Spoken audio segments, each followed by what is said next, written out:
జై హో పత్రిజీ. ఈ ఆజ్ఞా చక్రం మరి ఈ చక్రం ఓవర్ యాక్టివేట్గా ఉంటే ఏమవుతుంది? ఫ్యాంటసీ అంటే ఊహల నాలెడ్జ్, ఊహాశక్తి, ఊహల్లోనే బతుకుతూ ఉంటారు. 4 అంతస్తుల మేడ కట్టినట్టు, 4 కార్లు కొన్నట్టు ఎప్పుడూ భ్రమల్లో బ్రతుకుతూ ఉంటారనమాట. వాస్తవంలో ఉండరు. ఎప్పుడు ఈ ఆలోచన శక్తి భ్రమల్లోనే ఉంటుంది వాళ్ళకి. ఏవో నగలు కొన్నట్టు, ఏవో కొత్త ఫోన్లు కొన్నట్టు ఈ భ్రమల్లోనే బ్రతుకుతూ ఉంటారు.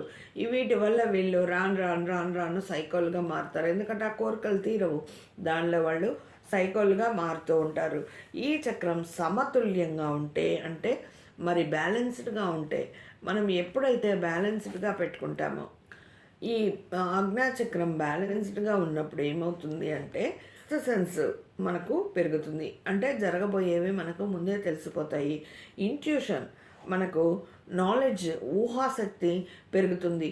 దివ్య నేత్రం, దివ్య లోకాలతో అనుసంధానం, అంతర్దృష్టి మరి కలిగి ఉంటాం. ఈ చక్రం తపోలోకంతో కనెక్ట్ అయి ఉంటుంది. చూడండి, ఈ చక్రం తపోలోకంతో కనెక్ట్ అయి ఉంటుంది. దీని శక్తి మనల్ని బ్రహ్మర్షులుగా తయారు చేసి బ్రహ్మానందంలో ఉంచుతుంది. ఇక్కడ దాకా వచ్చామంటే మనం ఎప్పుడు ఆనందంలోనే ఉంటాం, బ్రహ్మానందంలోనే ఉంటాం. పత్రిజీ సార్ చూడండి ఎంత హాయిగా ఉండేవారు, ఆనందంగా. అంటే నా దగ్గర రూపాయి లేదు, అయినా నేను చాలా ఆనందంగా ఉంటాను అని చెప్తారు కదా ఎప్పుడు. అలా అనమాట. ఈ చక్రం DNA ప్రోగుతో 6వ ప్రోగుతో కలిసి ఉంటుంది అని తెలుసుకున్నాం. మరి సాధనా సంకల్పం ఏంటయ్యా అంటే, ఈ సాధన నా ఆజ్ఞాచక్రంలో సరికాని ఎనర్జీలో శక్తులన్నీ మూలాలతో సహా తొలగించబడాలి. మరి మూలాలతో తొలగిపోవటం వల్ల ఎంతో ఆనందంగా జీవించగలుగుతాను. సంకల్పం గట్టిగా ఉండాలన్నమాట ఎప్పుడు కూడా.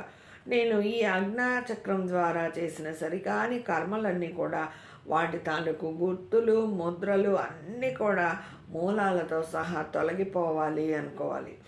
ఈ కర్మల తాలూకు ఆత్మస్వరూపాలు నన్ను మనఃపూర్వకంగా క్షమించాలి.